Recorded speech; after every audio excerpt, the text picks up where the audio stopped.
So you'll remember that the Pythagorean identity is sine squared theta plus cosine squared theta equals 1. True for any angle. Now, this is great and useful. It allows us, if we have messy situations that have a sine squared and a cosine squared in it, and if there's a place where I'm adding them, I can just replace them with 1. They're the same thing. However, this doesn't help us so much if we have other trig functions. So we use a little trick to help us get some more Pythagorean identities. In this first case, I'm going to start by dividing both sides of this equation by sine squared theta.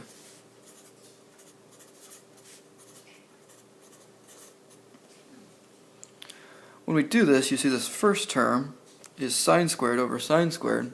Anything divided by itself is just 1. Now the second term here, we've got cosine squared theta over sine squared.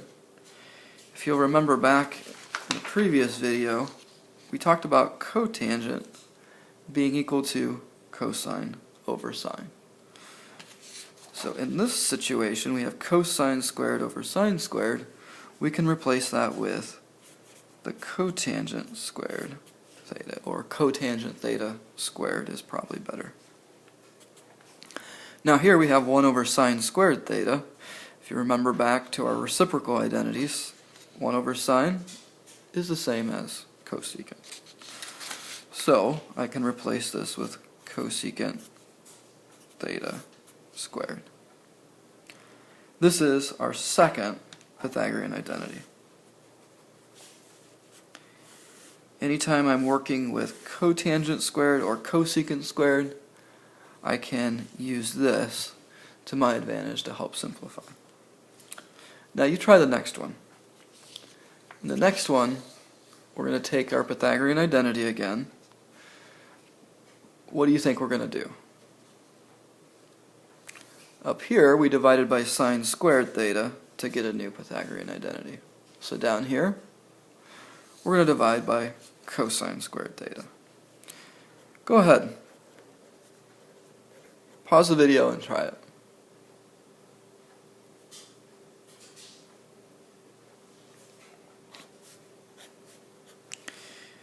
We divide both sides of the equation by cosine squared theta. This gives us sine squared theta over cosine squared theta. Do you remember what sine over cosine is equal to? If you don't, make sure to get it memorized quickly. Tangent is sine over cosine. So anytime we see sine over cosine, we can change it to tangent. Now, in this case, since it's sine squared over cosine squared, my new expression will be tangent squared. Here, cosine squared over cosine squared, it's the same number divided by itself. That's going to give me 1. And the reciprocal of cosine here. You're right. It's secant squared theta. This is our third Pythagorean identity. We have the initial Pythagorean identity, which is cosine squared plus sine squared equals 1. The second one, 1 plus cotangent squared theta equals cosecant squared theta.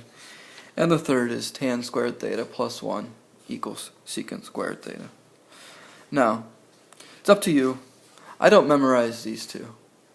Anytime I need them, I just repeat this process.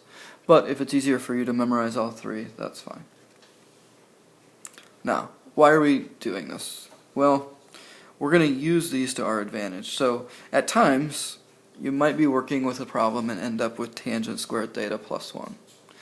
Anytime that happens, you can just replace that expression with secant squared.